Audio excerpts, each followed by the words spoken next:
Welcome to eVENT's Demystified podcast, where we explore and demystify the world of in-person, virtual, hybrid event AV production and technology by sharing insightful tips, tricks and tactics to make your events a success.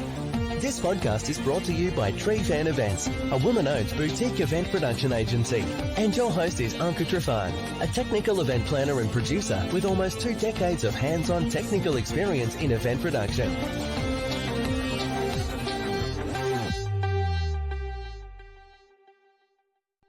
Well, hello, and welcome. Megan, how are you? Doing well. Ready to get this week going. Let's get it going because guess what? It's our 1 week before IMEX and we got some things to share with you. But before, I feel like we should properly welcome you to our Event About It series, where we go into the toughest event challenges as they are shared by ourselves and also by our event community. I'm your host, 𝐂𝐚𝐻𝐿𝐸, and with me, I have my wonderful co-host. Megan Martin. I was so prepared to get it right this time. I mean, after almost like 9 or 10 episodes, you would think, but no. This reminds me why I don't do well in Zumba classes. Yes. It's why we lift weights and we're not doing aerobics. That's right. So before we dive into today's episode, I just wanted to take a moment to thank every single one of you that have submitted your stories. We have 2 or 3 stories that we're going to touch on today, and Megan is going to tell us a little bit more about that. But for the last, 8, 9, 10 episodes, we have really had some amazing stories. Multiply that by 2, 3 stories an episode. That's quite a lot of stories. And aside from all of the things that our dear event professional community have shared, it's also, we had the live episodes where I feel like an entire group of people have shared their own stories in the comments, even though it wasn't necessarily a full-fledged stories. So with all of that, just a shout out to all of you, because that has actually kept us going and inspired us and made us think about some other contingency plans that maybe we haven't thought about in the past. So with that, before we jump into today's episode, Megan, what did you think about our last conversation? And we had our guest, Chris, join us, which was a great 3-way conversation. And it was very different from some of the other conversations we've had in the past, because to be honest, I don't think I've had a live event professional specialist, what Chris calls himself. Road manager, tour manager. Very much tour manager. A lot of things. A lot of things. He wears a lot of hats, but it was very interesting to hear about his experience in live events. And it's a bit different than corporate events. And I'm curious, do you have any thoughts on that conversation or anything that stood out that you were like, ooh, that was really awesome? First thing that came to mind was I'm really glad I don't work in music and live events, because I think I've said this before, like, why don't do social events and why don't do concerts or anything like that intentionally is, with a business events or conferences, things like that, we have days to figure it out, right? So like if stuff goes wrong on day 1, we have 2 or 3, sometimes even 4 days to make adjustments and tweak it and make sure everyone's leaving with the best experience possible. At a wedding, at a concert, at any of these social special events, you got one shot, right? The pressure is just that much more on top of everything else. But the one thing that Chris said that really stood out for me, and I think it was just more of a timing thing than anything, but I was going to a concert just a couple days after we had that conversation. And I don't want to spoil what he said, but we asked him of all the crazy stories, because man, he has some crazy stories. I mean, dealing with musicians and probably even professional athletes, there's no telling like the stories they could share. But we asked him why he keeps doing this. And he talked about this one specific moment before everyone goes on stage and the concert starts. There's like this one specific, like, few seconds. And I was at a concert a few days after we recorded the conversation, and I got chills. Like in that moment, I remembered it in my brain, and I was like, okay, this was the second Chris was talking about.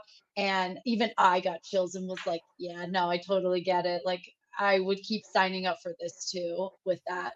So if you haven't listened to it yet, go back, check out that episode.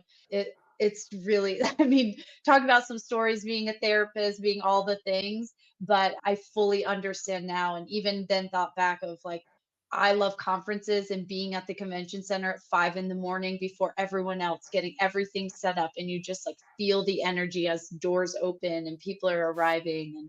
And I think that's why we keep signing up for the punishment that we do. I agree. But going back to the vibe that you just mentioned, I still mix live bands every so often on weekends, on my own timing, or I love to volunteer for events. And sometimes I even work events in that position, even though, when you're really planning events, that probably is not the spot that I place myself in for corporate events. But anything that's fun and it's a concert, oh my gosh, I'm telling you, there's some kind of an energy that you feed off of. And every single time we would be ready to go live after your rehearsals, after everything has just checked off and you know that you're ready to go. It's like, is that expectation of like just pushing the master and just let it rip. And I promise Yeah. you, it gives you such, I don't know, for me, it's such a high. And it's like how he was talking about how when the lights, are down and he's ready to give the go, is the same way whenever position, whatever position you're feeling. And for me, because I've been doing a lot of sound engineering, just mixing is just like I'm ready to just rip. And Yeah. the moment you start with the drums, every instrument, it sounds as it should, and it's just this wonderful melody coming through the speakers, and you know that everything is tuned properly and cued right.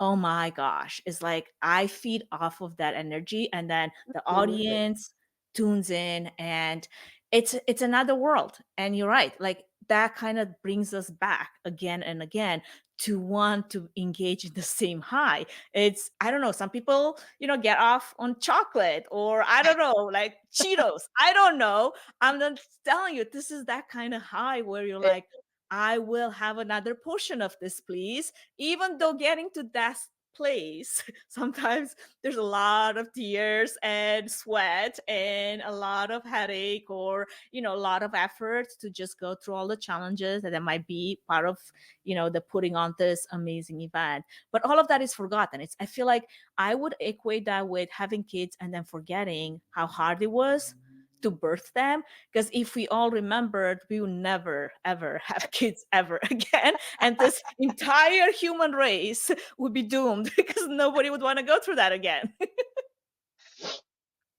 I love it.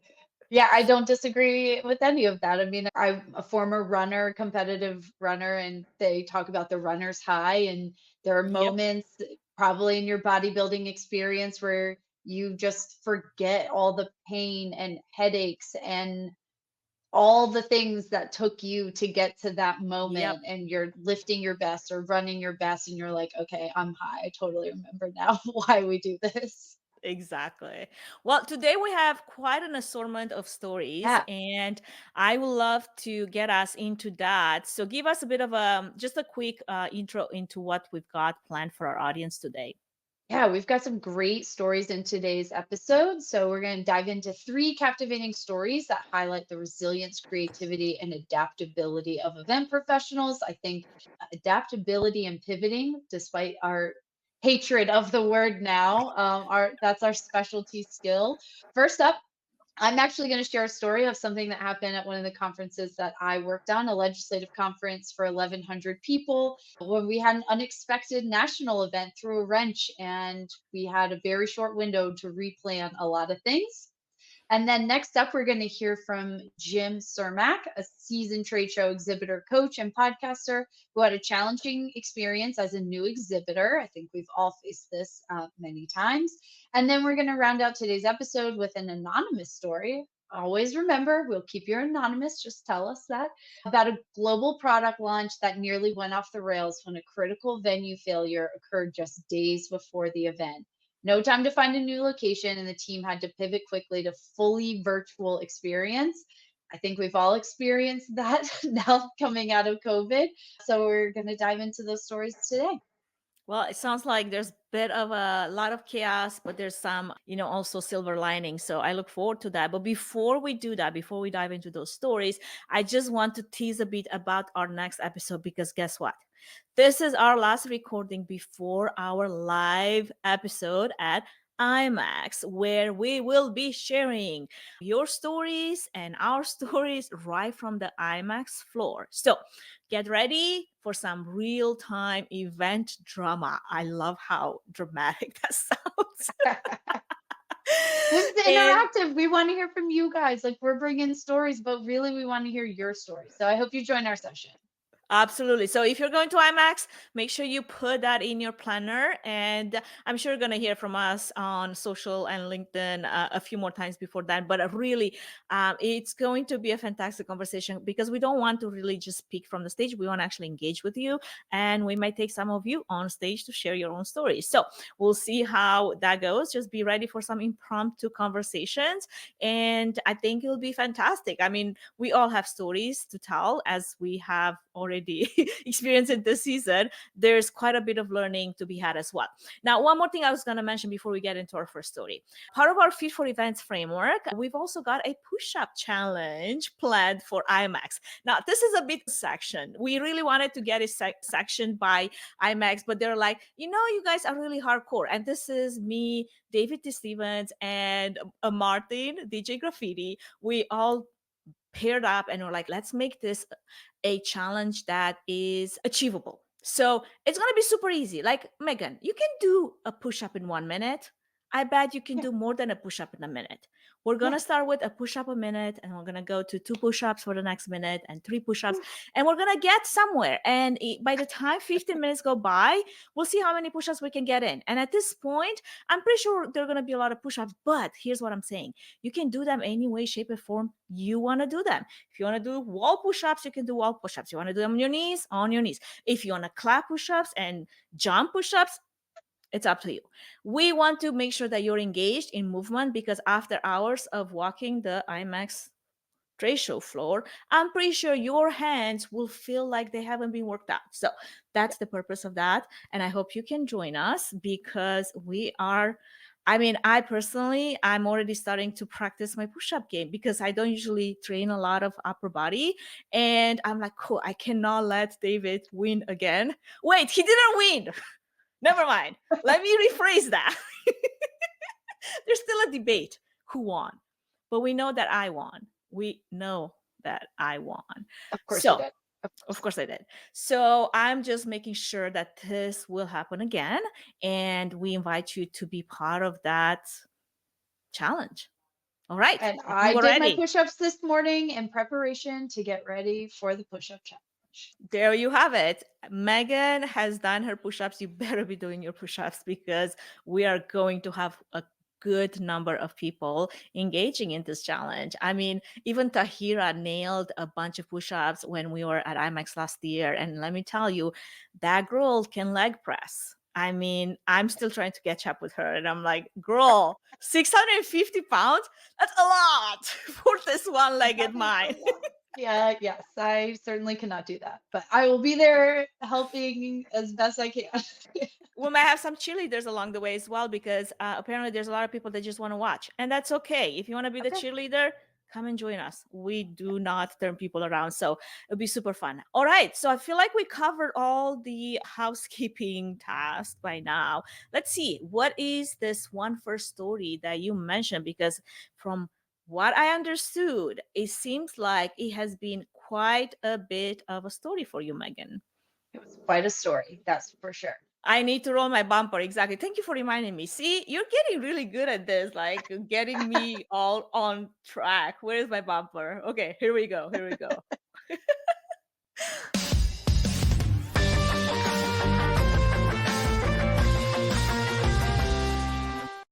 Okay, let's dive in. The first story actually comes from yours truly. So I was doing a legislative conference a couple years ago.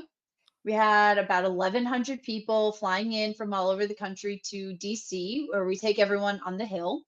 And they were doing some lobbying meeting. Can't call it lobbying, but that's in effect what they were doing, meeting with their federal counterparts, talking about issues that were important for this group. And the Friday before, so I flew in early. I grew up in the DC area, so I was visiting my family. And I woke up the Friday before the conference started on that Monday and saw that George H.W. Bush had passed away. And I kind of freaked out.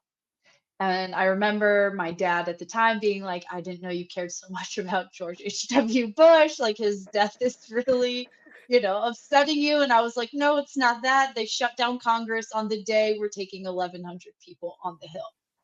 And so we had about 3 days over a weekend. And that Monday, as everyone was arriving, to basically rework an entire conference schedule because obviously they were shutting down Congress. No meetings were to be had. That was the day of the actual funeral service going on. And so it was a whole thing that we had to rework it. And again, over a weekend. So it's Wow. not like there were offices open or places we could, tap into. So ultimately, we ended up reaching out to a bunch of our partners. We pulled in staff from all different parts of the company and we redid the whole entire schedule. As you know, when a person of like a former president passes away or some kind of dignitary, they usually display the body or the casket in the Capitol Rotunda. So we encouraged everyone to go stand in line if they were interested and go see the body and pay respects at the Capitol. On the day that we were supposed to take everyone to the Hill was the day of the funeral. We already had all the AV and everything scheduled. So instead, we just decided to live stream the whole service. So we invited everyone for lunch that was still there. They could participate and watch and tell stories. And we had it live streamed on all the AV equipment. And then we leaned on our staff pretty heavily to set up tours. And so we found these like VIP experiences that we set up where people could sign up to take these tours or stay back at the hotel and watch the service. We took people to the Kennedy Center, we took people to Mount Vernon, and we really just leaned on, like, kind of made these impromptu sponsorship packages and reached out to the partners of our company and just said, who do you know? Who do you have? What can we set up? We already had buses scheduled for the day, so we just redid the bus schedule to do all these tours. It was very chaotic, about 48 hours to get it all pulled off, but we rescheduled an entire conference and dealt with, cancellations because then at that point everyone was like, well, why would I come if we're not going on the Hill? So it it hit us from all sides. But the biggest learning sort of takeaway from me was leaning on your team. There's Mhm. absolutely no way I could have done all of that on my own. So we divided and conquered. The events team was dealing with cancellations, hotels, all of that. Some of our team was then working with staff to get all of our partners involved, getting all the tours scheduled, and really it's the power of partnerships and like getting to know your venues because the venue worked with us. They were really cautious with our attrition and drop off essentially because we had so many people canceling at the last minute. Yeah. AV was such a great help because we were just repurposing what we had and rescheduling what we could. The buses repurposing, getting food in at the last second for the lunch when we were supposed to be off site. So we just kind of made it work, but it took everyone on the team and our partners to pull it off. I mean, that's just crazy. I can only Yeah, imagine what those 48 hours meant and how many white hairs you might have grown a in the lot. process. So this turned out to be from like this on-site event to very much an off-site event at this point. Like For the what was most the part. percentile of like what changed from what the agenda was supposed to be in the first place to what it turned out to be? Because like changing things on the fly like that, especially since, everything around was impacted by the funeral and by the passing. I mean, that's a lot to deal with, I mean, even the bus routes, right? So, like, we're right? scheduling people to go to the Kennedy Center or other things, and we're like, okay, well, this is the processional route, like from the cathedral over to the burial ground or to the Capitol Rotunda. And so we were then having to navigate all the road closures around. And so it ended up being a lot. I don't remember the total drop off we had in my mind, I want to say we had 25 to 30% of the attendance drop off over the weekend and just cancel completely. Those that did end up coming ended up getting some really unique, like VIP experiences that as far as I know, the company has never offered again. We've never done it. But of the people who did show up, I would say 70% of them opted to go on a tour that day and not stay at the hotel and watch the service live streamed. So yeah, what was supposed to be 100% offsite, everyone sort of secluded to the capital for these hill visits, ended up being people all over the DMV area in the DC, Northern Virginia, like Maryland area. I mean, we literally had 5 or 6 tours going in all directions. I mean, I can only imagine. I mean, but also for those that did, opt to come and experience it, it's almost like they experience a bit of a history, right before their eyes. So I'm curious, like when you first heard of the passing President Bush, and your wheels at this point are moving because you're thinking, oh my gosh, the impact, right? Like, what is Yeah. this going to do for our conference? Did you freak out? Like, did you start calling people? Like, what Absolutely. was your first reaction? Because your dad obviously is like, you must really care about the president. You're like, Yeah. yes and no, but I was like, yes, I'm very sad he's dead. That's very sad. Of course. But immediately I'm like texting my boss, who was the VP of events at the time, like, we're going to have to fix this. I'm not really sure who we need to get on a call. Do we need to get on a call right now? Probably should get on a call right now and talk about this. I was like, I'm already here. I can pop down to the office if we need to.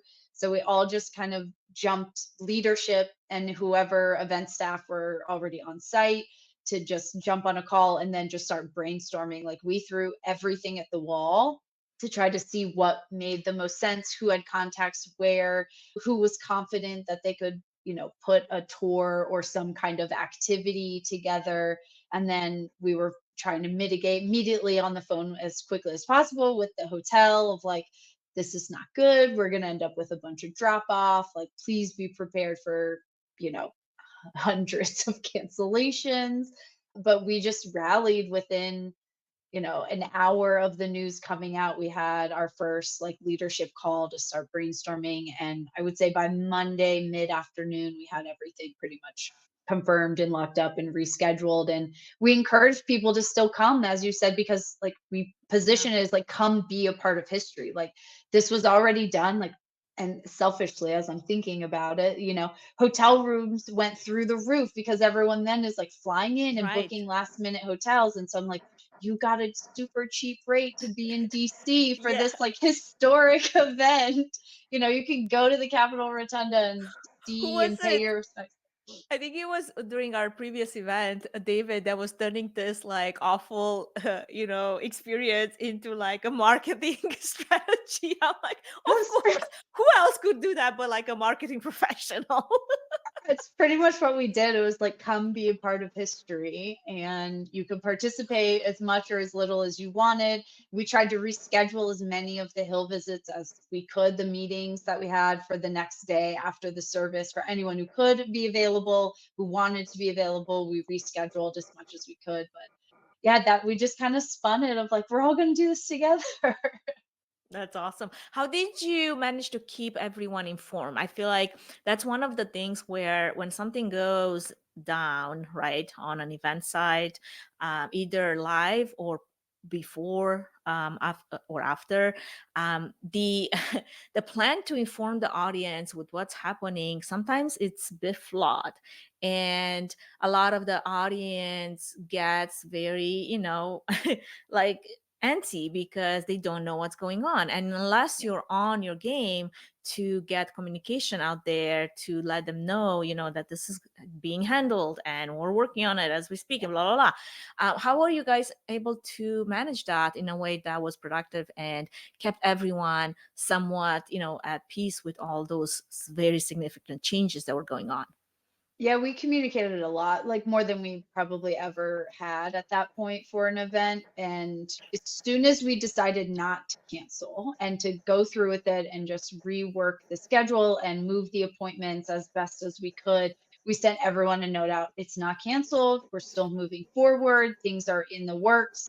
Here's what a tentative schedule is going to look like. You can arrive and depart at the same time. We're going to fit within that same schedule, but things are just going to look different. And then we just kept people updated throughout the weekends. Like if you want to cancel, obviously we'll take your cancellation, but if you want to, here's, preview kind of like what we're working on. And then once we had the new schedule and everything sort of laid out, we again engaged with attendees and gave phone numbers and emails of anyone they could, call or email to ask questions, whatever they needed. So we were very, very open of like, we're informed of the situation. We know what's going on. We're reworking the schedule. We're not canceled. We hope you still join us for this, historic event. And we just kind of leaned into the crisis. Totally. I'm curious from a financial perspective, was this a huge financial hit for the conference? Obviously there's an expense involved with a lot of cancellations, with the attritions, with the changes, with the room blocks, all of that. I'm sure had some surcharges themselves having to change plans and whatnot. Do you remember, just from the top of your head, was it like a huge difference in what was supposed to be versus what it ended up being? Not as significantly as I thought it was going to be, honestly. Like I Mhm. thought at one point we were just going to have to cancel the whole program, which Right. would have been a huge six-figure loss, which thankfully we didn't do that. We definitely still had more losses than we were anticipating, but if I remember correctly, the conference itself didn't lose money, which was really great because, again, leaning on your partners and creating these experiences and leaning on them, a lot of them stepped up and did things, complimentary or extremely discounted. And then being able to repurpose, the busing and the AV, like there were some labor changes. So obviously Mhm. that dings us here, but like we already had the buses scheduled. So then we tried to fit the tours in when the Yeah. buses were already scheduled or adjust by 30 or 60 minutes, something like that. So it was a lot, but not nearly as bad as it could have been if we didn't have such a good team and partners there. That's good to hear. Now, looking back, what are some of the key takeaways that you took from this experience that maybe have either influenced how you approach your next event, especially in the face of something as large as an event out of your control? Now, obviously, we have all gone through things like that, especially during COVID, but I'm just curious, of this magnitude, it's like there's nothing you can do about it. You just gotta have to work around it, right? Yeah. I mean, the biggest thing was just relying on the team and really showed me the value of partnerships. And I spend a lot more time after that with our sponsors, getting to know venues, getting to know the city, getting to know our host hotel a little bit better. Again, relying on our team, not just my event team, but everyone in the company that we were working with, because if I had had to do that all by myself, there's no way, absolutely no way it could have happened. Like I could not have done it in the manner as quickly as we needed to pivot as we did. So I think my biggest takeaway from it was really just like know the cities. Even if you're going there like for one venue, I have like a whole Rolodex of every city I've ever been to, of these unique venues and experiences that we can quickly just be like, oh yeah, I remember that thing. We could send people over there. Or, oh yeah, don't you know so and so who knows so and so at the place? Like, yeah, let's give them a call and see what we can do. And because we were able to lean on that, vendor list, partner list, and people that we actually have general relationships with, we were able to pull off a small miracle, which without that Rolodex, I'm not sure we could have done it. I love that. I think that's where there's also power in the event community, especially if you're part of an event community that is really there to have your back. I love, for example, Club Ichi. I'm part of Club Ichi as an event community. It's amazing, especially when you get to places like this, situations like this, and you really, need to rely on other event professionals, other experts to pull something out of the hat. And Yeah. there's a lot of, like, for example, when we're in Slack and there's a lot of conversation going on, and you always hear somebody, hey, do you know someone in so and so place doing this and this? Like, I got to do this experience or activity or activation. Do you have any, leads? And you see people jumping in and offering advice, offering suggestions, making introductions. And I think that's like the power of this Rolodex in our current modern days that you Yeah. mentioned, like having the ability to lean on other event professionals, on your partners, on those that that have probably worked in a place like that before. They have more information about a activation or experience that you might, because you don't always go to DC to run this events in that part of the country. Yeah. And I love that you mentioned that, because I think there's a lot of power in community. And yes, there's a lot of communities out there, but I feel like if you're someone that's looking for a community, just look for one that's just the right place for you, and be part of it. Don't just be there to, like, oh, I'm part of this community, but you never engage. Like, be part of it, engage, and Yeah. then you can, definitely reap the benefits of that. Well, this has been a great story, Megan. Thank you so much for sharing that. And also, Sure. it comes to mind, this experience is very similar to something that was shared with me just last couple of weeks. I was in Alaska, and I was talking to an event planner that was planning the DNC, and was part of all the scheduling of the buses that was taking all the dignitaries to DNC. And she was talking about what a pool that was, because when you are around dignitaries and people of such importance, there's a lot of security, there's a lot of routing, planning, and all of those plans happen. They're very strict too. Like, you can't just like, oh, but can I just go this way, or can I just go that? No, you can't. You just have to follow the plans. And just thinking about how you had to navigate all of that, yeah, it just brings back a lot of the conversation I had with this planner and her. I think it was like a month of almost like no sleep as she was navigating, Sure. through the convention and all the things that they had to do. So yeah, there's a lot of stories out there. So this was just another testimonial of how your team was able to manage, and you and your team were able to manage such a challenging situation and just turn it into something meaningful for your attendees, which at the end of the day, I mean, that's the goal, right?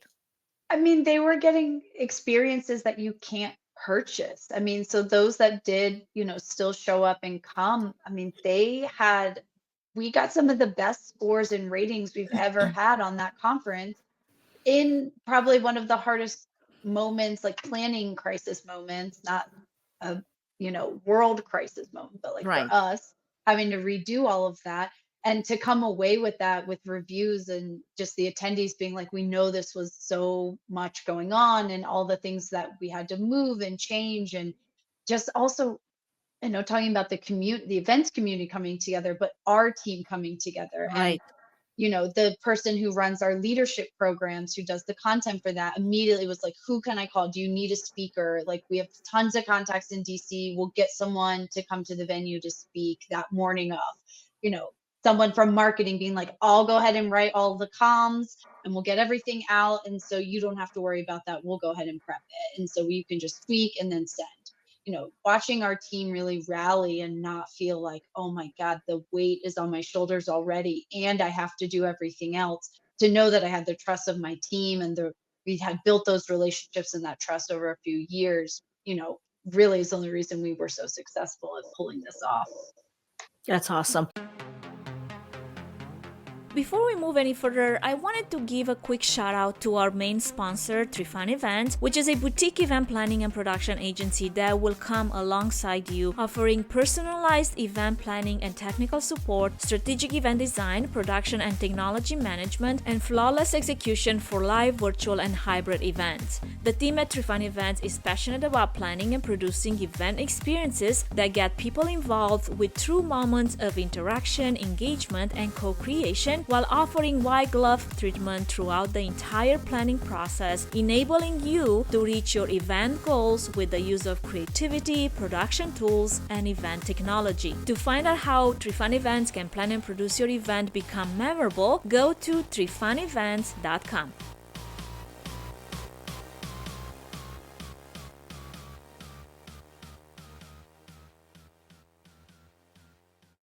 Well, that was our first story. Now we're going to get into our second story.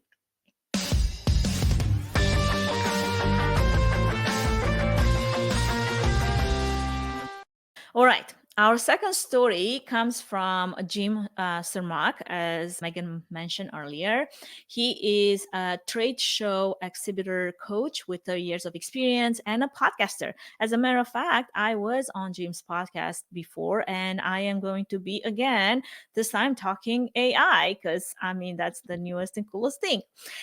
So in our story today, Jim shares a experience from early in his career when he was fairly a new exhibitor. As he tells it, he faced significant challenges in getting the information and the support that he needed from event management, both before and during the show.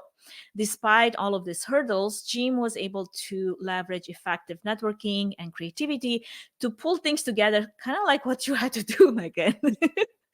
Which ended up leading to a successful show, though one that came with some hard learned lessons. So here's his story. That was just I guess, setting the stage.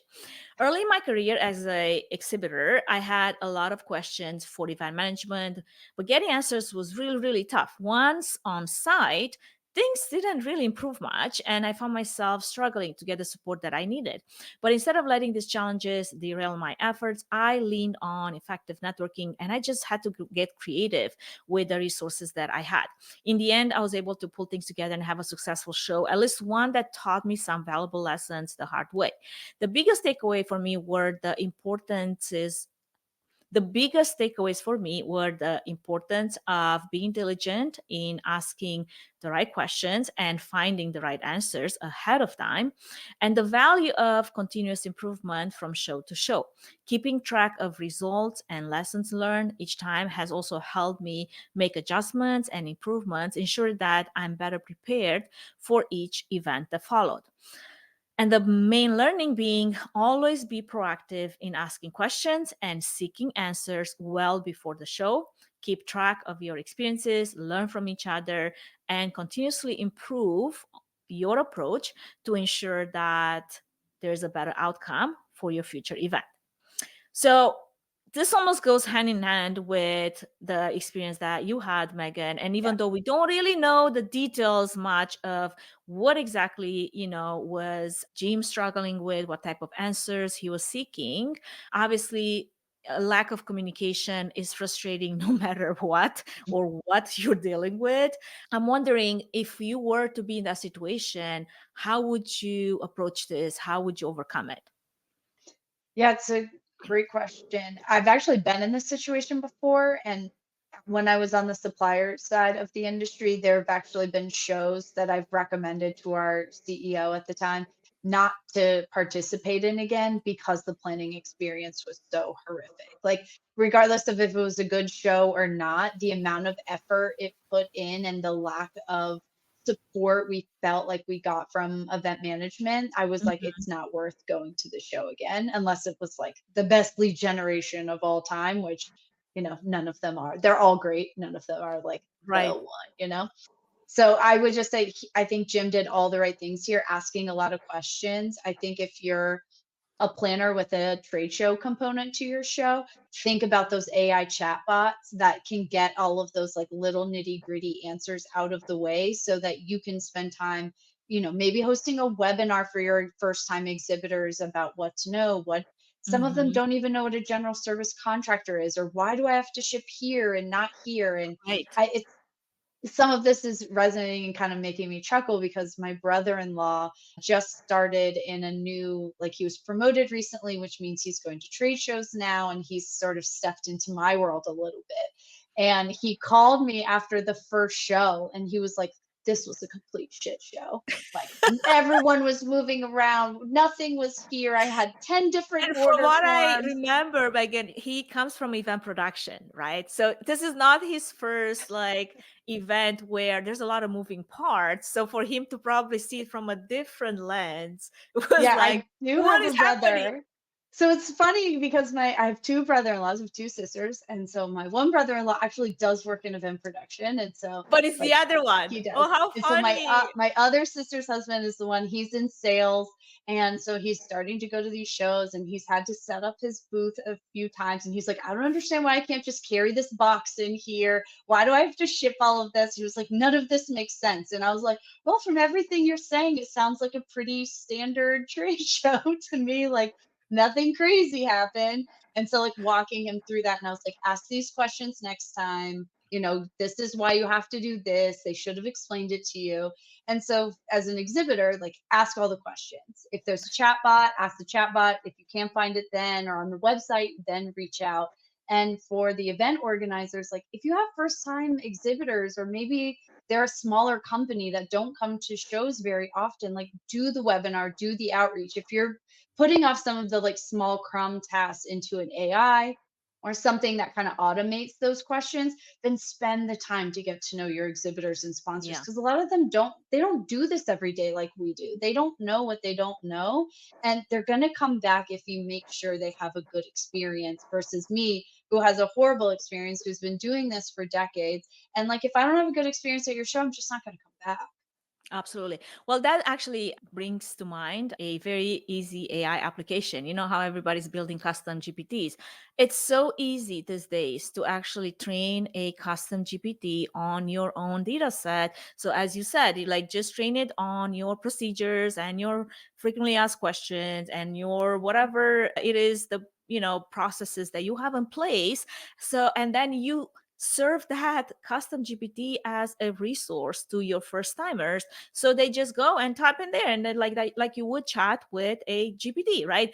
And Yep. I feel like there's a lot of value in that, and it's so easy to deploy. Now, if you were to be a first timer, what would be some of the questions that come to mind that you should be asking? And then maybe we should turn a page on what would be some of the information that you should be sharing as a trade show organizer. I, I think it kind of runs the gamut. Also depends on the scope. Like, are we talking tabletop exhibits where like all you really need to bring is a Right. tablecloth? It's a non-union hotel, so you can carry the box in, versus, I don't mean to pick on Chicago, but like Chicago is a heavy union facility. You can't even move a power cord without somebody like Right. standing over your shoulder to make sure that, there's a supervisor, And whatever. God forbid if they're in break, a lunch break, you're like, I'm stuck with this cord that I can't do anything Yeah, about. you can't do anything with it. You can't move a box. Everybody's on their union break. It just comes to a standstill. So I think it depends, but some of those frequently asked questions, like if I'm purchasing a booth or considering coming to your show, like what's your target demographic? Who are the typical buyers? What's the size of that buyer? Like how much investment am I going to have in here to come to your show versus what I might be getting back? And then from a logistical standpoint, like make it easy for me, because it's the same with your attendees. Like if I am having a hard time even figuring out how to exhibit at your show, and then I get there, I'm going to be so disgruntled, as opposed to I had a great experience. I'm going to show up right for your attendees, which are my prospect, Yeah. customers. So questions of like where to ship stuff, how to pick your booth, what the flow is, where's the entrance, where's the exit, what should I be bringing? Is this a no swag show? So I don't need to bring anything with us. Is that encouraged, not encouraged? Some of those things, just to make sure I have all the information so I have a seamless show, so I can show up in the right way for the attendees. Absolutely. And then from a visibility and ROI point of view, I mean, I've had so many, disgruntled friends that have, partaken in some type of a trade show and being, having paid quite a bit of money to be there and exhibit, only to have been placed, literally in this corner where nobody sees the light of day. Like you're forgotten. You're like, nobody walks that way. How do you make sure that you're positioned in a way that, at least you have a chance? You might have not bought the center booth because, one, you're a Sure. smaller, as you say, first timer, agency, company, whatever, a startup, and you're like, I just want to be present. But then at the same time, being present at the end of the behind the corner after another corner on this trade show, like it's also not helpful. Like there's absolutely Yeah. no ROI on that. Is there anything where you can figure out in advance? Because I'm sure there's a layout, but like knowing to read the layout, knowing to know where kind of like the biggest, where is the footprint, like the highest footprint happening, to at least get a chance, a fair chance of where you're spending your money to have a return on investment. Is there anything there that you can do as a first timer? Absolutely. Yeah, for sure. So this is where some of my like nerdiness, like cross industry, like curiosity comes into play. Because when I was picking trade show booths, like, so if I had to look at the map and figure out like where we were going to be and what Right. position we wanted, we didn't want to be down the hallway, down the hallway, down the hallway kind of Right. thing. So I would start looking at like retail buying habits. So when I go to the grocery store, what's the first thing I do when I go in? I walk in, I go to the right. So I would want to prioritize, if I'm able to be close to the front, somewhere on the right hand side, because they're Right. going to get hit first. Anything on the right, just as normal Very human true. behavior. Very You true. walk in, you go to the right. Or I would also look for, where are the bathrooms? Is there a break in the pipe and drape that goes to the food area or goes to the restrooms? Because you're always going to get traffic and anywhere there's bathrooms or food. And so I would try to position somewhere in those areas around food or a break in the pipe and drape to go to the restroom. Guaranteed traffic drivers. The other thing is I would look for the key sponsors, right? The people who have the big island 40 by 40 booths, the people who are spending like the biggest investment to be there. They're going to do all the bells and whistles to get people into their booth. And so trying to find anywhere near them, whether it's the aisle across from them or maybe just 2 rows up so you could do something like that. Easy tricks. And then something social media on the day of, we would actually film ourselves like walking or do a little dotted GIF map, like from the Right. entrance to where our booth would be, and just put that on every communication, every map, social, whatever it is we put out. So then people knew actually, like, oh, I walk in here and I go to the left and go down this aisle and it's right there. Yeah. Just making it easy for people to find you. I love it. And also, I've been taking a lot of notes, like every time I would go to South by Southwest. Now, South by Southwest is not necessarily a trade show per se, but they do have trade show elements in all the venues that they engage in. And it's also very dispersed. So as a first time attendee, like you would get a lot of your information and what the coolest activations are happening on social. So if you're someone that, is a trade show exhibitor, make sure that whatever you're running, promotions, activations, swag, super cool, you may be VIP behind the scenes, photo opportunities, maybe you have, I don't know, some celebrity swinging by or whatever. Make sure that that is posted on social, because I'm telling you, a lot of people will get some of their information from social to make sure that they plan and map out where they're going to be at any given point, especially if it's a large trade show. A lot of that strategy was used in some of the data technology trade shows that I was involved with and working, like data breaks.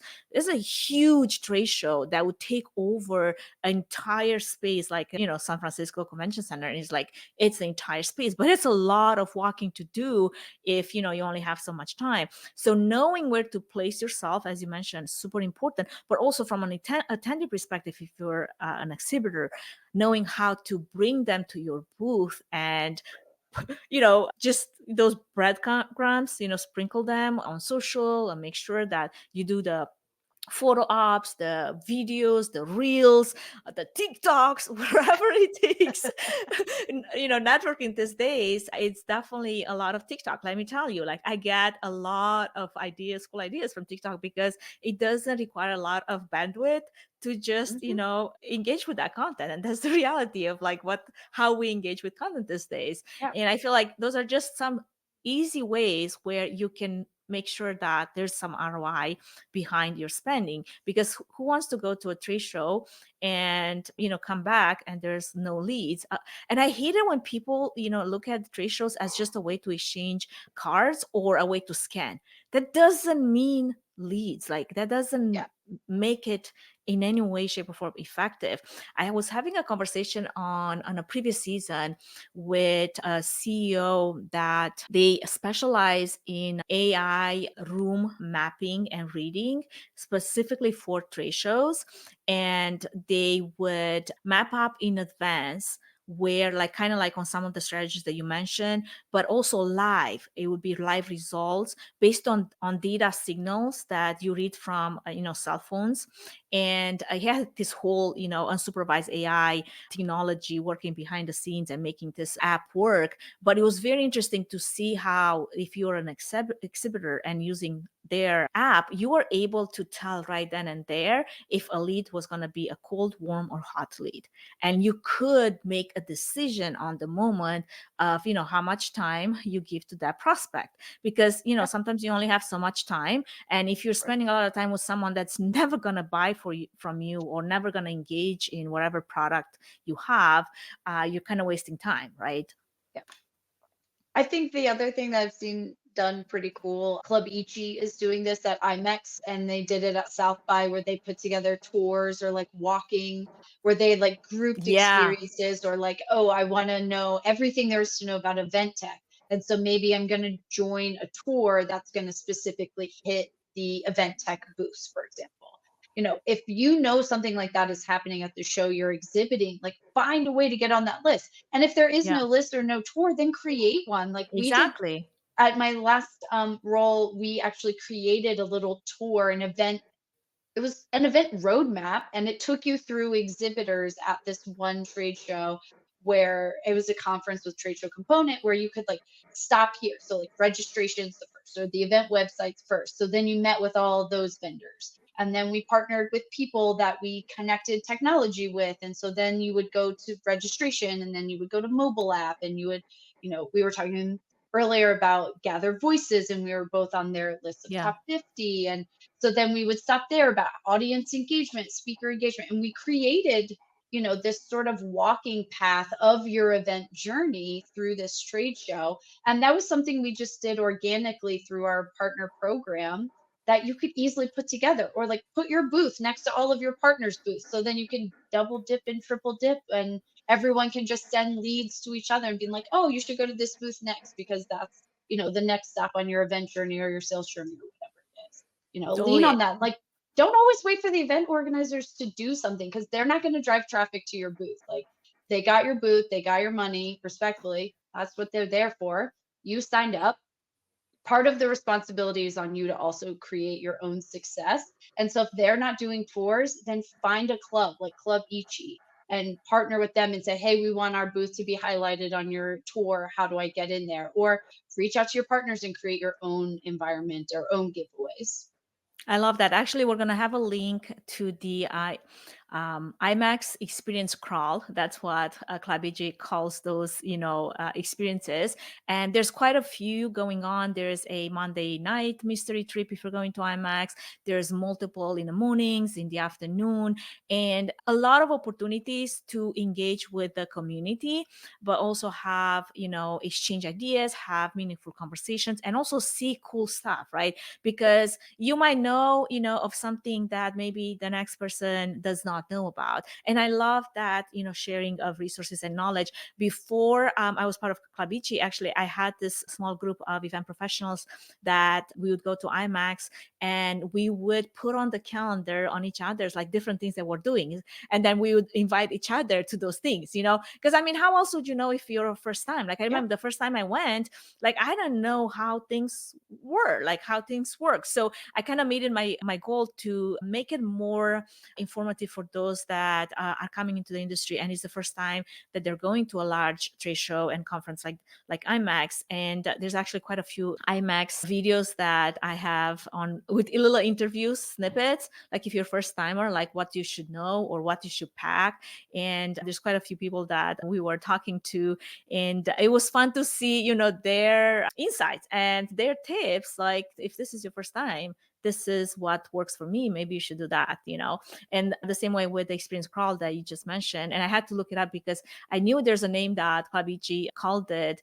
And I was like, I don't remember, but now it makes sense. Like, yeah, that's that's what that Yeah. was. Yeah, I mean, you got to create your own success sometimes. And I think Jim's story really highlights that, where he didn't wait for the planners of this particular show to get back to him. He was finding his own resources, figuring it out. And, sometimes you just got to put on your bootstraps and get the work done. Totally. Now, I think one last question, one last topic out of this story that I want to touch on is any type of methods that you have used in the past to either track results or maybe lessons learned after each event. How do you implement those changes for future shows? Like for myself, I've started using Notion quite a bit, especially Notion databases. And I got really nerdy into learning how to build a really solid Notion dashboard. If you don't know what Notion is, you should look it up, but it has a lot of AI embedded into it. But it's a fantastic one place, one resource to build a lot of your workspaces and your databases. And I have different databases for different events, for the podcast, for the episodes, for my speaking engagement, everything goes in there. And just recently, actually, I hired a VA to go and dive deeper to organize my databases, because at first I was kind of using it as a place where I just like dropped everything. So it was like this perfectly unorganized mess, but somehow it made sense to me. But then I saw, I think it was Brian, we were on a live stream together talking about AI and writing and whatnot. And lo and behold, he pulls his like super duper organized Notion, and it makes Anka so jealous that she goes on and spends 20 hours organizing her Notion, because I'm like, I thrive in organized environments, and my house has to be organized, my space has to be organized, otherwise my brain doesn't function. How is it that my Notion is such a mess? I mean, once a year, like just like we declutter our houses or our closets and all of that once a year, like the spring cleaning, I do a digital spring cleaning. And I go Exactly. through and I'm just like, I haven't looked at any of these bookmarks, delete them. Or I haven't Or do downloaded something with any, them. right? Like move it in or move it out. Like, is this really a resource I'm going to keep? No, get it out of the database. Or I'll go through and make sure everything's coded properly. If I put in, Yep. like, okay, I know I have this resource. Can I put it in the Notion search and actually be able to pull up the documents I'm trying, which means I have appropriately metadata my databases and what everything is, or do I need to go in and clean it up? So like I spend a couple hours every spring sort of, or I really do it at the end of every year. It's like, what did I collect? What else did I add here? And try to clean it up to make sure I can actually find. Because, like, what's the point of having that shirt all the way in the back of your closet if you don't even remember that it's there and it's just like taking up Don't space? don't go there, okay? Because next thing you know, you just give Anka another project that Anka does not need, which is organizing your damn closet. I did it a few years ago when we were building our own like custom closet. So we rebuilt it. So I had to take everything out of our closet to then go back in, and I purged, and I decided I'm going forward with a capsule wardrobe. Basically everything's black, white, and gray with pops of color. Everything matches, everything goes. I don't have to think about it. And it honestly goes to an article I read once about like why Mark Zuckerberg and all of these like tech people, CEOs wear like the same clothes every day, Exactly. Yeah. because they don't want to think about what they're wearing. Like they're wasting brain power on what to decide to wear. And I was like, I was yeah, gonna no, say do something about that, because apparently there is science on that, where we already waste a lot of bandwidth on a lot of things and a lot of tasks that we have to do. So allocating that, it's almost like this storage space that you can only give as much of as you have in the storage. And if you run out of storage, you run out of storage. So if you spend 20% of your mental capacity on picking your outfit for the day, you're basically wasting 20% of that could be assigned to maybe a better, more relevant task. So then if you So just have that's to pick from black shirts, I mean, how hard can that be, right? it makes packing for trips very easy because everything matches. Totally. I mean, I was definitely one of those people that all my clothes were black. And I'm like, oh, this is great. Black and black and black. I mean, even though sometimes black doesn't go well with other blacks. So you really have to be specific about your black that's really black that goes with another black. But like, it was super easy. Yeah. And then I was like, okay, how about I introduce some color to this? And I had this phase where I was going through pinks. Let's not go back there. But I feel like now I'm more like even out. Like I like, Yeah. warm colors, browns. I like some cream, like some gray. And every so often I'll do a pop of color, but it's not really anymore, my norm that used to be. I mean, seriously, I don't want to go back to my pink face. But I think this goes back to your question of like, how do we create consistency and how do we do those debriefs? And like when we're wasting time thinking about all the itty bitty details, like, is that really relevant? Did we really need to spend our time there? And for me, I always do a postmortem with anyone who touched the event. Even if Yeah. they weren't on site, like what was pre-planning like? What did it like getting this on the website? Did we have the right message on the website and social media to logistically, were the boxes there on time? Did we label them correctly? Did we miss scissors or a box cutter? So we were like scrambling, running around because we didn't pack, in our emergency kit, we didn't have flashlights, we didn't have whatever it was, that we needed. So we're always doing a post-mortem and making adjustments then, not like, okay, we'll do that for the next one. No, we're going to make the change in the worksheet, in the dashboards, in the whatever. And we're not going to go remember to look at that file when we go to plan this event next year because we're making the changes right now. Totally. I love that. And if you're someone that is really, curious to get more into, I suppose, data and trade show analytics, I definitely recommend going back to listen to that conversation that I had with, I think it was 𝐂𝐚𝐻𝐭𝐞𝐫𝐬 of Fast Sensor. And that really, they specialize in trade shows. And there's a lot of information in that episode about diving into a lot of the data analytics, how to do this right. I think it was episode 127. So I'm just going to drop it there because I'm going to the question that, I had earlier about how do we keep track of some of those. I think all of us have a method that we use to keep track of the learnings that we've had. But if you really want to collect data analytics from your trade show to make sure that that's a worthy investment, I think you need more than just, your own notes. Yes, I think there's something to be said about having conversations and having like your eyes in the trade show looking around and gathering that data yourself to know, okay, this was a time when it really worked around during those hours. It was just not a great, it just didn't. Or we had more people coming in because of this, swag giveaway, whatever we had, versus other times when they didn't. And, I'm sure you've had those experiences where it was just like so dead and you're like, we've done all the things. We've checked all the boxes. What is Yeah. happening right now? I mean, I've left trade shows early. Like I met with the people I needed to meet with. We hit our lead number already. The show was dying down. It was dead. And I was like, I kind of don't really care if we get fined or punished or shamed for leaving early, but like time is money. And I could sit here in this booth and not see another soul for a few hours, or I'm just going to catch a flight home early or just go back to my room and have focus time to do work or other tasks.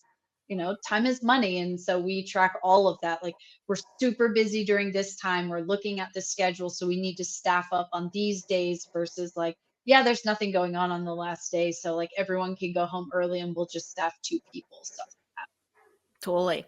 Well, I feel like we pretty much wrapped Jim's story. Jim, next time, give us a little bit more details so we can go yeah, a little bit more nitty gritty into what exactly went down. But I feel like we've done it justice. What do you think, Megan? I agree. We would love the details. We like to dive deep into these stories. So give us all the context. Absolutely. Well, do we feel like we have it in us to do another story? What do you feel like? I got time for one more. Let's do it then. We might chop it up. This person might end up with chopping it up in 3 different stories. If you're one of those people that prefer to do, I don't know, 10, 15-minute increments. So I think we should do it. So I'm ready to Yeah. get our bumper ready and dive into our last story of the day. So let's go.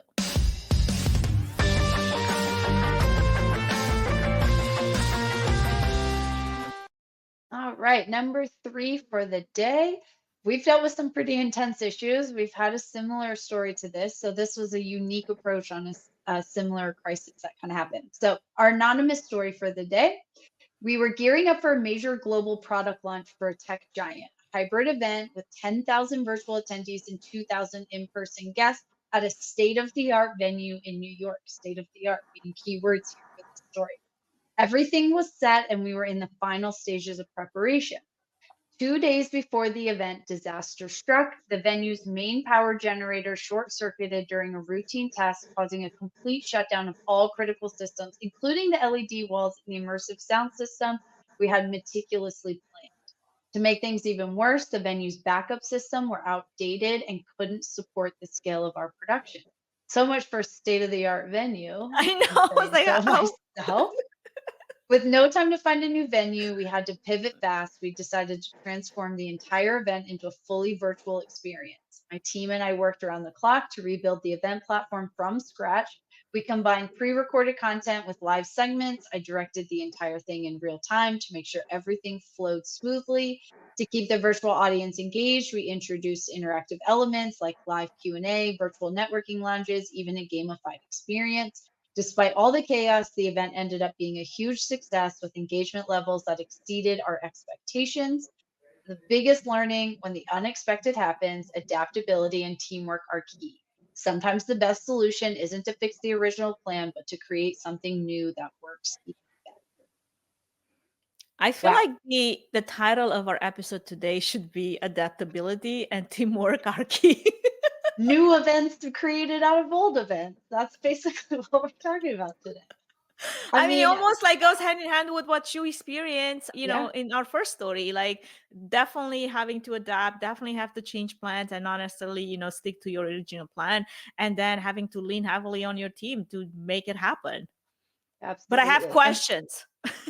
I have a lot of questions on this one. Like, one, with 2 days to go, they couldn't figure out the power situation. Like, this event blew up the whole building, apparently. So that's crazy. And so much for, again, state of the State art of the venue art. in New York. Like, Well, it makes me wonder if, maybe they blew it up with, the LED walls, because it sounds like they were definitely setting up days before the event. If you're going to put, on a large conference, you're going to want to have that set up well in advance so you can do all the run throughs and the technical testing. So I'm wondering if, like, during some of those, run throughs, technical testing that was happening, that's when things, blew up. Who knows? I, All we I'm know is thinking something so. happened. Yeah. I want to also know, like, also bravo to 2 days notice, fully virtual experience. Like, holy cow, notifying 2,000 people that it's basically canceled and moved online. Hopefully they were local and not flying in. But Right. then combining pre-recorded content. So all those things that were supposed to happen live, did they pre-record them in those 2 days and get them online? I'm Because wondering if wow, they had speakers that were no longer able to right. come, and then they had to deploy really like a emergency pre-recording long session basically the days before, 2 day 1 day before the event. I mean, you're gonna have to let them know, hey, this is what's Yeah, happening. Can we get you here? If they're like, no, no, thank you, then like, can we get you recorded? We have had speakers record the presentations at midnight the day before the event because for some reason they couldn't come in, or there were some delays in their flights, or they got sick, they had COVID. I mean, this happened a lot over COVID, and we literally were like, okay, well, we're not making you do this, but if you could send us a recording of your talk, that would be much appreciated. And actually we had speakers that were very much abiding and very helpful in that regard, and follow through and send recordings.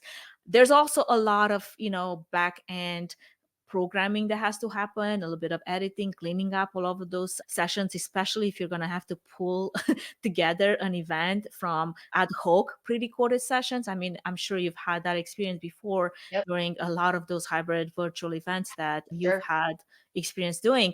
But I mean, there's a lot of things here that I'm like, I'm not understanding why they had to build a platform from scratch if they're already planning for a hybrid event. Like, didn't you have a platform in the first place, or was it repurposed now? I mean, sometimes you do set up your platform for streaming. From the get-go, this is going to be a streaming platform, but you'd have to build the sessions, I guess, again, to upload a lot of the content that would not be streamed Right. anymore. I suppose.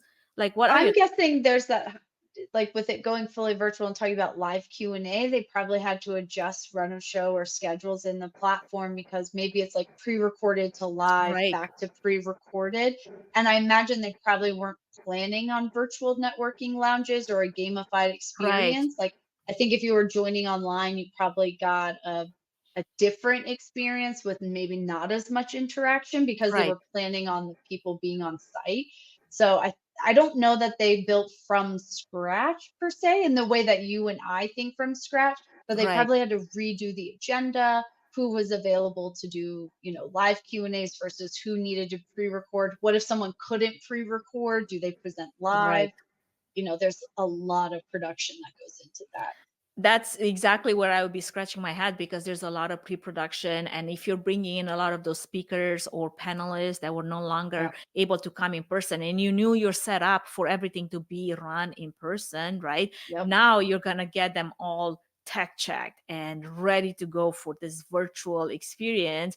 And a lot of those elements are very much, they take time. And Mhm. if you don't have the time, like, there gonna be a lot of like flying from the, with what's that word? Like the seat of your pants, the pants of your Yeah. seat. I don't know. Yeah. Flying by the seat of your pants. Yeah. Something like, I'm definitely going to leave that out there, but like, you know what I mean. It's like, a lot of the events that, even though now they do have a shorter timeline, you would still have some time to spend with your 14, 20 speakers, even if this is a just a virtual, to tech check them, to make sure Mhm. that. And I do run quite a bit of virtual events still in 2024 going 2025, and that's still very much a very productive way to put Yeah. on events for audiences, especially global audiences, people that just don't want to travel and go places.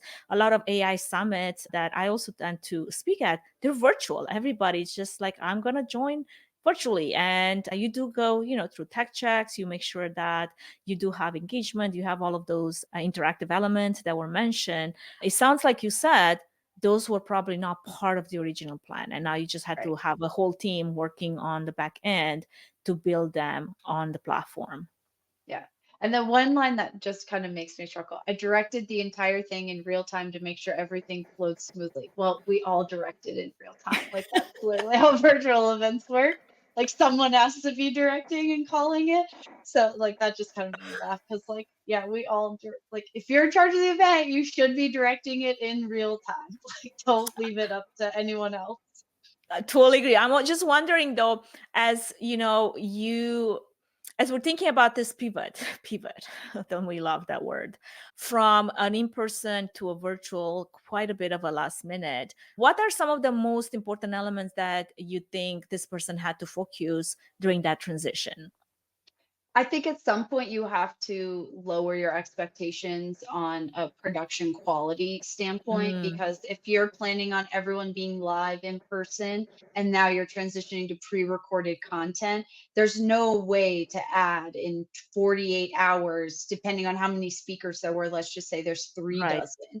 To add lower thirds and bumpers and all the flashy The graphics in branding, between it and like yeah, at some point like something has to fall off the list. So my first thought was like production quality sometimes gets compromised just to be able to get it up there, which isn't necessarily a bad thing. Like I don't want people to be like it has to be this overly produced like newscast. Like that's where I think that so many people got hung up at the beginning of COVID when we were switching to virtuals. They thought they had to have these like super produced news quality events and people just want authentic real conversation. So I think I would have focused like just record it, we'll figure it out, we'll put a graphic, you know, something at the beginning and yeah. the end and we'll call it good. Like you can't stress yourself out on like the nitty-gritty details. Of course we would love to do that, but with 48 hours, sometimes you just got to get something out. Totally. And like I meant, that's the point where probably branding won't be on point as much as you would have initially planned or wanted. Although there's something to be said about having your branding and your packages ready to share. Like if you have a media kit, if you have, certain virtual backgrounds that you want your speakers to use, or if you want a template for slides or whatever. I mean, probably not on the slides because nobody's going to build their slides, in the last, 12 hours before your event, but at Sure. least something that if you feel like it would help the experience to be more on brand, make sure that you have those ready to deploy and send out as soon as possible. Don't leave it until the last minute. I feel like as a speaker, sometimes I do get actually frustrated with some of the event organizers when they don't have a media kit, like they do not have something on brand that I can use, because it is in my interest to want to make sure that whatever I present is it on brand with the event. But if you're not even going to have, a color layout, or maybe a template, or maybe some kind of something that will help me support your event to be marketing the same way across all formats, it's frustrating. It's like I many times I would ask, hey, I want to share your event, do you have a Canva template I can use to build it, to make sure that it looks like, your event marketing materials? That is so easy to share these days. Like, I don't know why Sure. it becomes this complicated process of, oh no, we didn't think about it. Oh no, that's too hard. It's like, no, it's really not, it Like, just at takes some. minimum, share the logo, and then we could put a quick little, like, moving Exactly. graphic to it. Like, at least if you have the logo, you can get close to the colors. You at least know, like, a tagline, a theme, a something that you can attach all the branding to. But you Totally. create all that stuff anyway, just dump it in a folder and share it with people. Exactly. That's what I feel like there's a lot of good things coming out of platforms like Snowball or Gleaning, where they already have it built for you. All you have to do is share with your speakers so they can share it along, with their network. And it's one button, click it all. Can we make it easy? Because then it goes back to the marketing. And I know we're kind of deviate from the subject here, but it's kind of like it goes back to like, it's so hard to get people to register for our event, or it's so hard to get people to our event, but you're making it so hard to actually market your event in the first place, and you're not leveraging the very people that are already part of your event. It's like, why is this so complicated? And I think some of this in here too, like a gamified experience. That's Exactly. great. But does everyone that is just attending virtually now want a gamified experience, or did you just spend hours and hours gamifying your virtual platform so that no one uses it? Or like Exactly. 5% of people use it. And honestly, at that point, like not worth it. If we know that only 5% of people are going to use a gamified experience, I'm not spending my time there. I'm going to spend it on making sure the live Q&As are there, submitting your questions in advance. There's virtual networking lounges, or calling brain date and be like, hey, can we plug in a couple brain dates in 48 hours? How do we do this? I'm spending my resources there to have a bigger impact than making sure people could get points or coins and prizes. Like, Right, right. I feel like we're over that. You bring up a good point. Like in the beginning, in like 2021, 2022, we were still doing those gamified experiences on platforms, on virtual platforms. I don't see a lot of that these days anymore. Like people yeah. want conversations. They don't want to be on some kind of a leaderboard that doesn't really get you anywhere aside from like, oh, here's another person and they have 100,000 million points. I mean, what's the point of even trying at this point? It's like I'm gonna spend Yes. all my days and hours like clicking on this just to make sure that I get anywhere close to that. No, thank you. And like at that point too, then is it really engagement? Like if they're just like clicking on everyone's virtual booth to get the Right. points, are they really engaged, or they're just like trying to get points? Like, and then at that point, like, oh, you get a free t-shirt? Like, oh my God, you just wasted a lot of people's time to get a free t-shirt. I hope you enjoy. I hope you enjoy it and you wear it every day. I think what I'm more interested to know is how they navigated all these changes, especially from a production point of view. I bet they had some amazing partners to be able to Mhm. pivot. Now, regardless who turned on that LED wall plugged it into the wrong circuit, because we don't know how this building went out when it comes to the Also true. power. right? But I hope that they had a really good partner that was able to pivot in a way that really benefited the event. They did say that they had to be adaptable. They did say they had to rely on this teamwork, and that was part of the success of the event, to make sure that they still had high engagement levels. They still had deployed, their sessions, and making sure that everybody got what they wanted to get in the first place at this product launch event. But I think a lot of the heavy lifting was probably done at this point, or yes, the event planning team, but also the event production team, because they had to figure out how to turn those, what was supposed to be in person, get on stage, do your thing, and then leave, turn it into a virtual experience, right? Into some kind of a session that it's either live or pre-recorded. And there's a lot of elements that go into that. So kudos to whomever that partner was. I want my partner to be just as, thinking on their feet and being able to pivot just as fast. And in all situations like this, I mean, you want a partner that is there to support you and not make it harder and make it more complicated and, like, coming up with problems instead of solutions, because nobody wants to deal with that. Yeah. It just made me laugh when you were talking about the LED panels in here. I was at a concert last week, and one of the LED panels on the big screen got out of caliber, and it was like sticky. Like you could see the frame of the LED like in the graphics that they were playing in the videos and stuff, and it bothered me all night. And I was like, I've So been in events annoying. too long because I noticed there's like massive LED walls at this concert, and I just kept seeing the one panel that was off caliber. If that bothered you, imagine how hard the engineer behind the scenes was being bothered by that, because I promise For you, sure. they would be like, it will haunt me forever. They probably like threw that one panel in the trash and be like, I never want to see this panel again. Ever again. And when something like that happens, like, the reality is, like, you can't just make it work. Like, we were in Atlanta at this huge stadium, Mercedes-Benz, and in the middle of the whole conference was this huge summit, a lot of VIP speakers.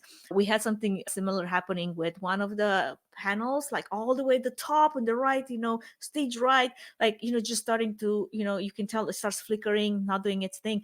Like, literally, we had to have one of the guys climb the LED panel in the back of the stage to, like, wiggle the cabling and the data cable into the panel to try to fix it during the event. But I mean, this is like you're free climbing at this point, like a 40-foot, 50-foot, LED wall, and you're just like going by like the handles. I'm like, there is no safety harness. There's like no Yeah. safety on that. Like, just pray to God that you're not gonna fall. Like, make sure that you're not, I mean, we literally had like those pipe and drape, you have pipe and drape extra panels, like, just in case something were to Like happen. to parachute. Yes. Okay, so now we found a new job for anyone who rocks climb. You're gonna end up backstage climbing You LED better be, tower. yeah. You better know how to free climb and be a rock climber, so you can, climb an LED wall of that magnitude to go and wiggle the cables to get it fixed. Because I mean, seriously, it was just like, I cannot believe that we're doing this. I think I even have like a little video behind the scenes where I was like, That's that hilarious. person survived. They're alive. Thank God. Okay, if Alec Holland from Free Solo ever needs a new career, he can work in production and climb Exactly. You're LED an panels. LED climber. That's the role. That's the hat that you're gonna wear. I love You're it. there to climb LED walls and fix them and mid-show, just in case something were to happen. So You never know. anyway, it sounds like there's a lot of things that could have, gone wrong, that they did go wrong. A lot of questions about what happened with our state-of-the-art, not so state-of-the-art venue here. Maybe it was state-of-the-art on paper, not so much in reality. Obviously, they Yeah. apparently had some backup systems that were not so state of the art. I feel like sometimes they call state of the art like remodels of old buildings, but really, like, the remodel, it's almost like this, is the makeup put on on top of this infrastructure that was really not very much done and touched. Like, I don't know Yeah. how much of this was true or not, but it's almost like it feels like they redid the outside, but not so much the fabrics of the For sure. infrastructure of what this building was supposed to be done with, And I think the biggest takeaway, their lessons learned for me is exactly spot on. And we saw this a lot during the COVID pandemic. Going to virtual was the best solution isn't to fix the original plan, but to create something new that worked even better. I think so many planners just try to recreate the in-person experience virtually, and they're not the same. They have to be treated differently. They have different purposes, different engagement points. Yep. And so a lot of times in my story as well, we created something brand new with the infrastructure of the old event, created a new event that actually ended up being even better. And so the pivot sometimes can be good. Like, it sucks in the moment having to redo all of that. And you have 48 hours to basically redesign an event and put it all online. But they ended up creating something that worked out better than their original plan, which I think is the success story of any kind of a pivot, and especially a pivot to virtual. Like, don't just try to keep putting that square box in a round peg. Totally. I think that's the best way to summarize this one last story that we wanted to cover today. And as we're coming to time, it's a little longer than our normal episode length. But hey, when there's a good story to cover, you got to cover the story. And that's exactly what I feel like we did. Is that like And the first rule of journalism? Like, cover the good story. that's right. Exactly. That's what we did. Well, that pretty much wraps up this episode of Event About It. And again, many thanks to everyone who joined us, who tuned in, who submitted their stories, particularly today, you, Megan, and Jim, for sharing your experiences with us. That's really what makes this season really valuable. And I hope that a lot of people actually have reached out to me with wanting to know more about those stories, which was interesting. I'm like, well, we definitely love discussing them. If you have more, please do share them with us. But if you want to learn, some of the learnings that we've learned, hey, tune in and make sure that you like those stories, you subscribe to them. We're always on the lookout for more, for sure. And with that, I guess I'm just going to wrap up with our last mention of our upcoming live session at IMEX in Las Vegas on October 9th at 2 p.m. in the Curious Minds Inspiration Hub. And what do we call that session? I don't think we call it Event About It. We wanted to call it like that, but the IMAX team, they're like, but we want to call it this. I'm like, fine, we're going to call it Whoops.